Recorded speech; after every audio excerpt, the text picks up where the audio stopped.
how do you service any kind of debt with an operating asset or an asset that requires cash flow?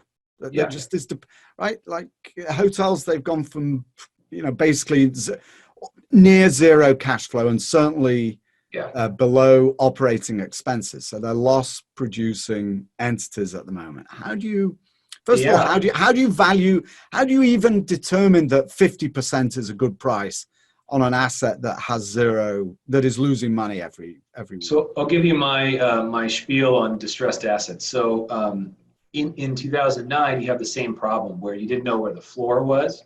And so who knew what was a good deal? Well, at some point in time in real estate, there are fundamental floors in the real estate values. And so one of those is, if I can buy something for less than 50% of what it costs to build, then at some point in time, there's an inherent value I can recapture, which is a recapture to replacement value. So that's one of those things. If you know what it costs to build something, then you know what 50% of that is. And if you know your number is below that, then you've got upside.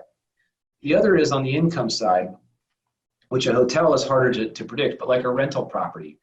There was a time in 2006 when you could buy a rental property and the rental yield was 2% in Phoenix, right, but the mortgage rate was 5.5%.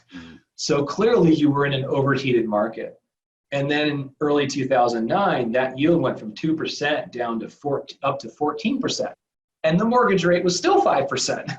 And so you're saying, wow, there's a spread that is so high that it can't get any worse. And that's even after the rents came down 30% from their highs. And so it's you look at income spreads and you look at value regression to replacement cost.